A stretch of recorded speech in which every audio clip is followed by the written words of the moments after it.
Tan Sri Tuan Ketua, saya mohon mencadangkan bahawa majlis ini membuat suatu ketetapan menurut subsection 4/11 Akta Kesalahan Keselamatan Langkah-Langkah Khas 2012 supaya subsection 4/5 Akta itu hendaklah terus berkuat kuasa bagi tempoh 5 tahun lagi mulai dari 31 Julai 2022.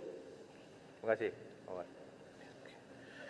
Tan Sri Tuan Ketua, Akta Kesalahan Keselamatan Langkah-Langkah Khas 2012, SOSMA, merupakan suatu akta yang digubal khusus untuk mengadakan peruntukan bagi langkah-langkah khas yang berhubungan dengan kesalahan keselamatan bagi maksud mengekalkan ketenteraman awam dan keselamatan dan perkara-perkara yang berkait dengannya. Dari sesi asas kepada penggubalan SOSMA 2012, ia diwujudkan untuk menggantikan Akta Keselamatan Dalam Negeri atau Internal Security Act atau ISA pada tahun 1960. Perkara 149 Perlembagaan Persekutuan membolehkan kerajaan menggubal undang-undang bagi menentang perbuatan subversif, tindakan yang memudaratkan ketenteraman awam dan sebagainya. Walaupun undang-undang itu berlawanan dengan mana-mana peruntukan di bawah perkara 5, iaitu kebebasan diri, atau 9, larangan buang negeri dan kebebasan bergerak, atau 10, kebebasan berhimpun, bercakap dan menubuhkan persatuan, dan perkara 13, hak terhadap harta.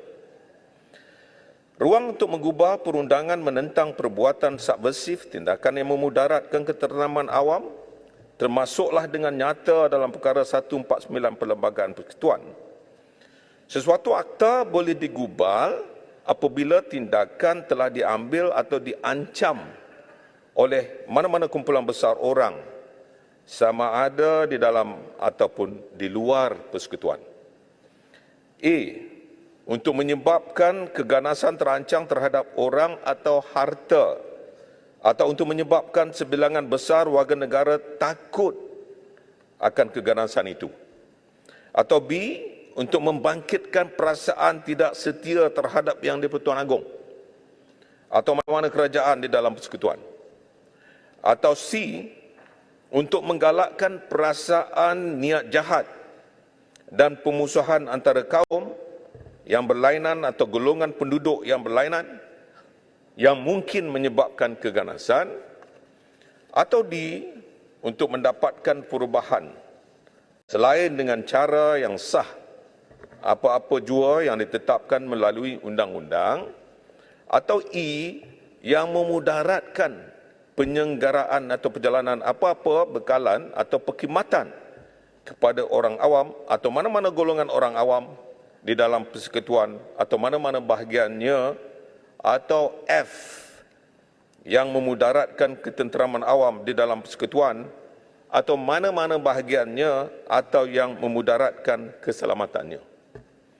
Maka pembentukan apa-apa undang-undang yang bermaksud untuk memberhentikan atau mencegah tindakan itu adalah sah, walaupun peruntukan itu tidak selaras dengan mana-mana peruntukan perkara 5, 9, 10 atau 13.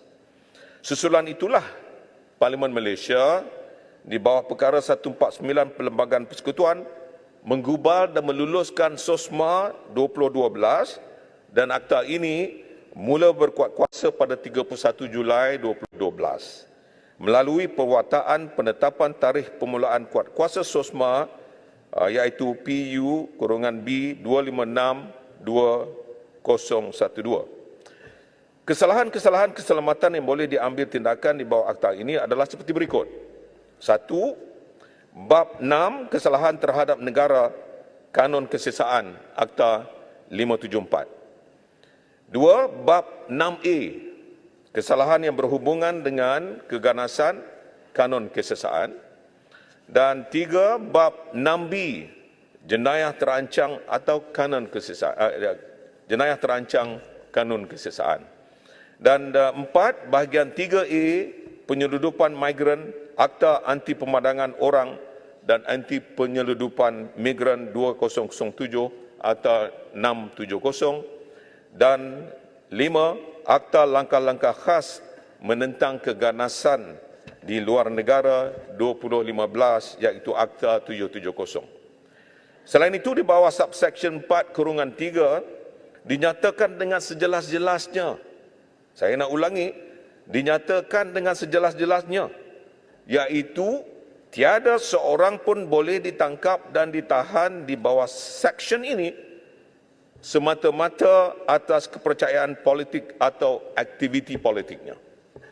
Justru tidak ada apa-apa yang perlu dikhawatiri oleh ahli-ahli yang berhormat sekalian sekiranya timbul kerisauan atau berlakunya salah guna SOSMA 2012.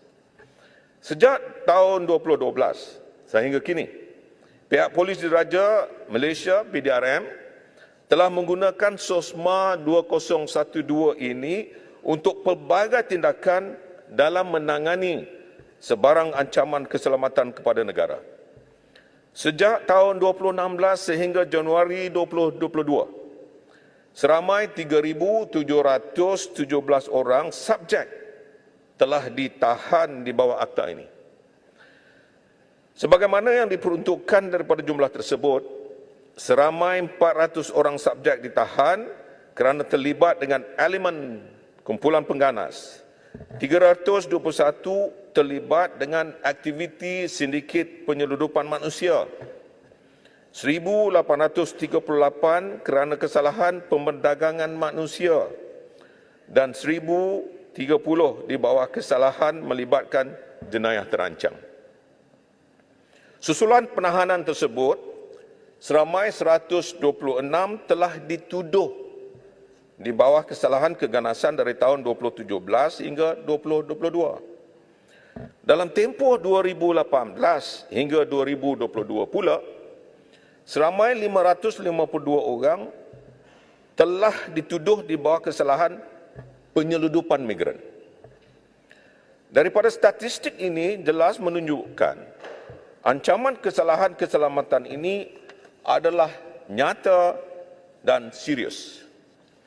Saya yakin ahli-ahli yang berhormat sekalian masih ingat akan kes serangan yang telah dilancarkan oleh Jamalul Kiram III di bahagian timur Sabah. Adik kepada Jamalul Kiram III iaitu Akbimuddin telah tiba bersama 100 pengikutnya di Kampung Tanduo Lahad Datu sebulan sebelum pertempuran berlaku.